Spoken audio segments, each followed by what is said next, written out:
안녕하세요. 4월 20일 일요일 뉴스캐치입니다. 오늘의 헤드라인입니다. 트럼프 물러가라라며 전국 700여 곳에서 시위가 벌어졌습니다. 대법원이 트럼프 행정부의 이민자 무차별 추방에 제동을 걸었습니다. 트럼프가 국경에 군대를 투입하는 방안을 검토 중입니다. 오바마, 바이든, 클린턴 새 전직 대통령이 이례적으로 트럼프를 공개 경고했습니다. 하버드는 22억 달러 지원금 동결 조치에 대해 정치적 보복이라며 반발했습니다. 다트머스 대학에서 국제학생 비자가 예고 없이 취소되는 일이 벌어졌습니다. 미국과 이란의 핵 협상이 진전됐고 트럼프는 필요시 무력도 불사하겠다고 밝혔습니다. 트럼프가 사면한 의회 폭동 참가자들이 공화당 정치 무대에 등장하고 있습니다. 트럼프 행정부의 출근 복귀 정책에 신경 다양인 근로자들의 부담이 커지고 있습니다. 캘리포니아의 탄소 보조금이 돼지 농장 악취 논란을 키우고 있습니다. 푸틴이 부활절 휴전을 제안했고 젤렌스키는 30일간의 진짜 휴전을 요구했습니다. 워싱턴 DC에서 노숙인 천막촌 21곳이 철거됐습니다. 지금까지 오늘의 헤드라인이었습니다. 오늘도 뉴스캐치를 찾아주셔서 감사드립니다. 오늘 첫 소식입니다. 미 전역 700곳 이상에서 수만 명의 시민들이 다시 한번 거리로 나섰습니다.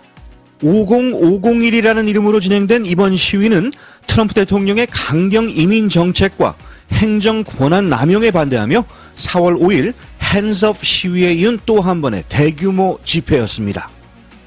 이아람 리포터 연결합니다. 이 기자? 네, 이번 시위는 트럼프 행정부의 무차별 이민 추방, 예산 삭감, 연방 인력 축소 등에 대한 전국적 분노를 반영한 움직임입니다. DC에서는 킬마르 아브레고 가르시아의 강제 추방에 항의하는 집회가 벌어졌고 Free Kilmar 구호가 울려 퍼졌습니다. 시위는 평화롭게 진행됐지만 일부 지역에선 반대 시위자들과의 충돌도 있었습니다. 또한 백악관 앞 라파예트 광장, 부통령 관저, 뉴욕 맨해튼, 알래스카부터 엘라베마까지 다양한 지역에서 시민들이 참여했으며 일부 지역에선 상징적 행동으로 식품 기부와 지역 청소 활동도 병행됐습니다. 시민들은 트럼프 대통령이 민주주의를 훼손하고 있다며 이제는 단순한 시위를 넘어 공동체 기반의 지속적인 저항이 필요하다고 입을 모았습니다. HTC 뉴스캐치 이아람이었습니다. 네, 전국적 분노가 점점 조직된 저항으로 바뀌고 있는 모습입니다. 이 기자 수고하셨습니다. 트럼프 행정부가 적국 국민법을 근거로 베네수엘라 출신 이민자들을 집단 추방하려는 가운데 미 연방 대법원이 이들에 대한 송환을 긴급 중단하라는 명령을 내렸습니다. 무차별 추방 절차에 제동이 걸리면서 헌법적 권리 보장이 다시 쟁점으로 떠오르고 있는데요. 유미정 리포터 연결해 보겠습니다. 유 기자? 네, 연방 대법원은 토요일 새벽 1시경 비공개 긴급 명령을 통해 트럼프 행정부가 추진하던 베네수엘라 이민자 수십 명의 추방을 일시 중단하라고 지시했습니다. 이번 명령은 해당 이민자들이 적국 국민법에 따라 송환 대상이 됐지만 사전 통보나 법적 항변 기회를 제공받지 못했다는 점에서 위헌 논란이 커졌기 때문입니다. 그렇다면 이번 결정은 트럼프 행정부의 이민 정책에 대한 사법부의 강한 제동으로 보이는데요. 맞습니다. 트럼프 대통령은 테러 위험 등을 이유로 해당 법을 근거 삼아 추방을 추진하고 있지만 대법원은 최소한의 절차적 보호조차 무시한 행위는 위법 소지가 크다고 판단했습니다. 헌법학자들은 이례적인 긴급 개입이 행정부의 절차 남용에 대한 사법부의 인내가 바닥났다는 신호라고 해석했습니다. 그런데 해당 법은 원래 전시 중에만 사용되는 법 아닌가요? 그렇습니다. 적국 국민법은 본래 1812년 전쟁, 1, 2차 세계대전 등 전시 상황에서 쓰이던 법으로 미국 내 적국 국민을 임의로 구금 추방할 수 있게 합니다. 하지만 지금처럼 의회가 전쟁을 선포하지 않은 평시 상황에서 이를 집단 추방에 활용하는 건 매우 이례적인 사례입니다. 한편 잘못 추방된 메릴랜드 거주 이민자 아브레고 가시아 씨에 대한 송환 지시도 이행되지 않았다고 하죠? 네, 가르시아 씨는 법원이 부당 송환됐다며 귀국을 명령했지만 행정부는 여전히 그를 위험 인물로 간주하며 복귀를 거부하고 있습니다. 이에 대해 항소법원은 법치를 무시한 처사라며 강하게 비판했고 이와 같은 사례들이 대법원의 긴급 개입을 부른 계기로 보입니다. HTC 뉴스캐치 유미정이었습니다. 네, 법원의 판단에도 행정부가 계속해서 강경 입장을 고수한다면 헌법 갈등으로 이어질 수 있겠군요. 유민정 기자 잘 들었습니다. 트럼프 행정부가 이민 단속 강화를 위해 폭동진압법 Insurrection Act 발동을 검토 중입니다. 이 법이 시행되면 현역 군대를 국경지대에 투입해 불법 이민자 단속에 직접 개입할 수 있습니다. 1월 비상사태 선언 이후 국방부와 국토안보부에 관련 보고서를 지시한 바 있으며 이번 주말이 제출 마감입니다. 그러나 전문가들은 현재 국경 상황이 폭동 수준이 아니라면서 평시 군 투입은 전례 없는 조치라고 비판합니다. 국경에는 이미 수천 명의 병력이 배치되어 있으며 군사 인프라 구축도 진행 중입니다.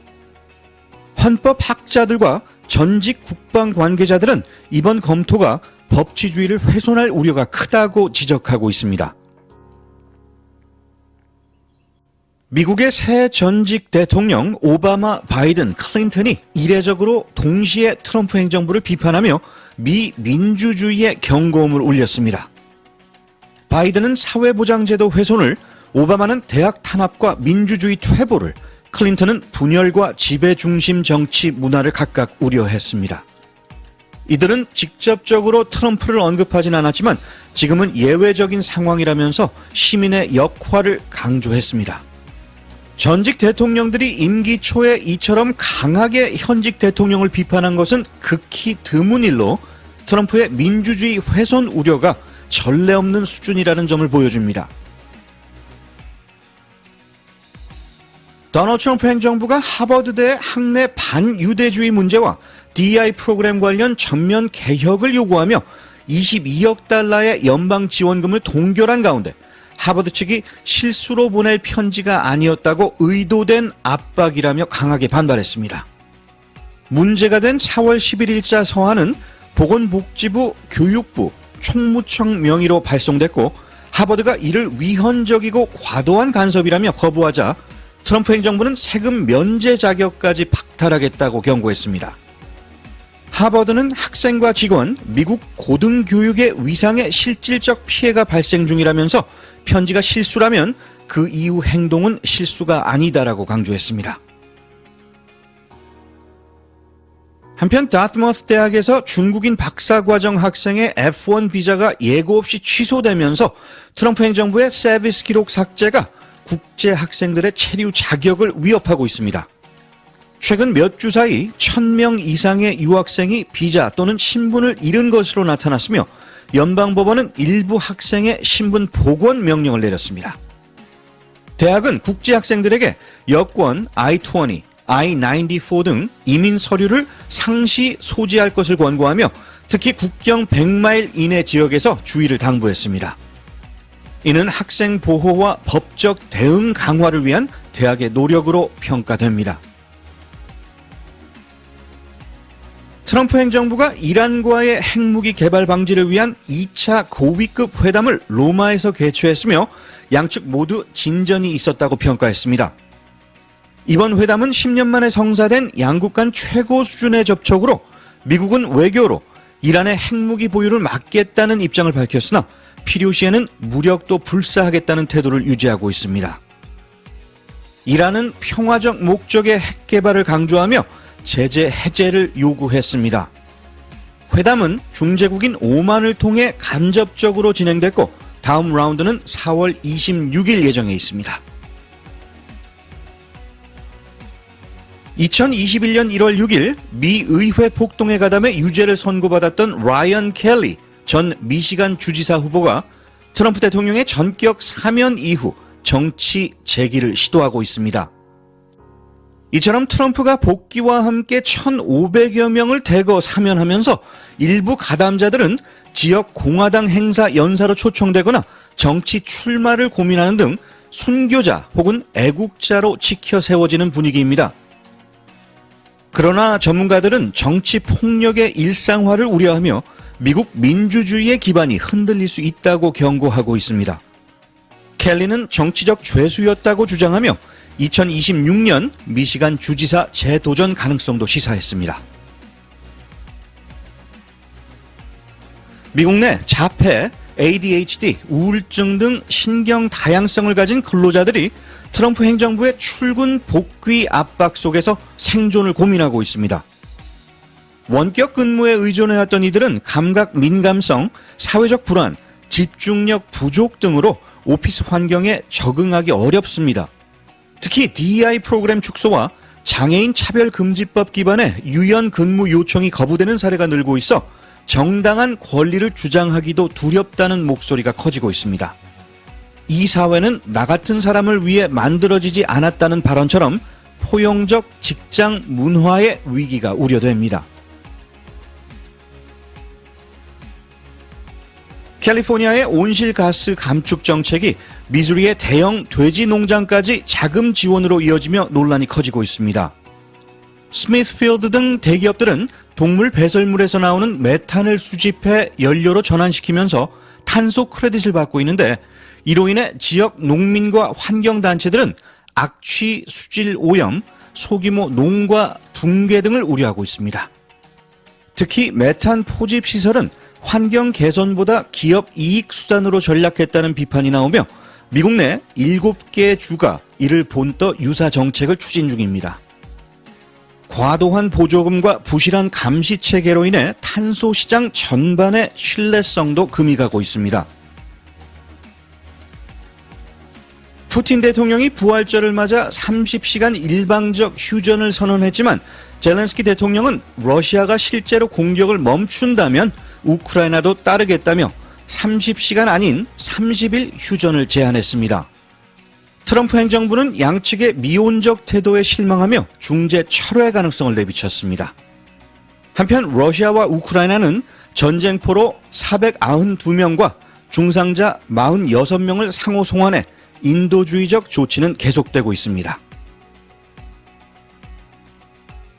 워싱턴 DC 시정부가 올해 들어 노숙인 천막촌 21곳을 철거하고 수십 명에게 다른 거처로 이동하라고 권고했습니다. 이는 트럼프 대통령이 직접 시장에게 백악관 인근 노숙자 정리를 요구하며 압박한 이후 진행된 조치로 시는 오래된 절차라고 해명했지만 비판이 거셉니다.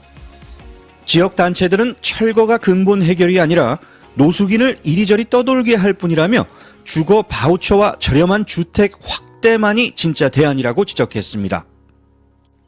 팬데믹 지원 종료와 임대료 상승, 연방정부 감축 여파까지 겹치며 DC 노숙 위기가 다시 심화되고 있습니다.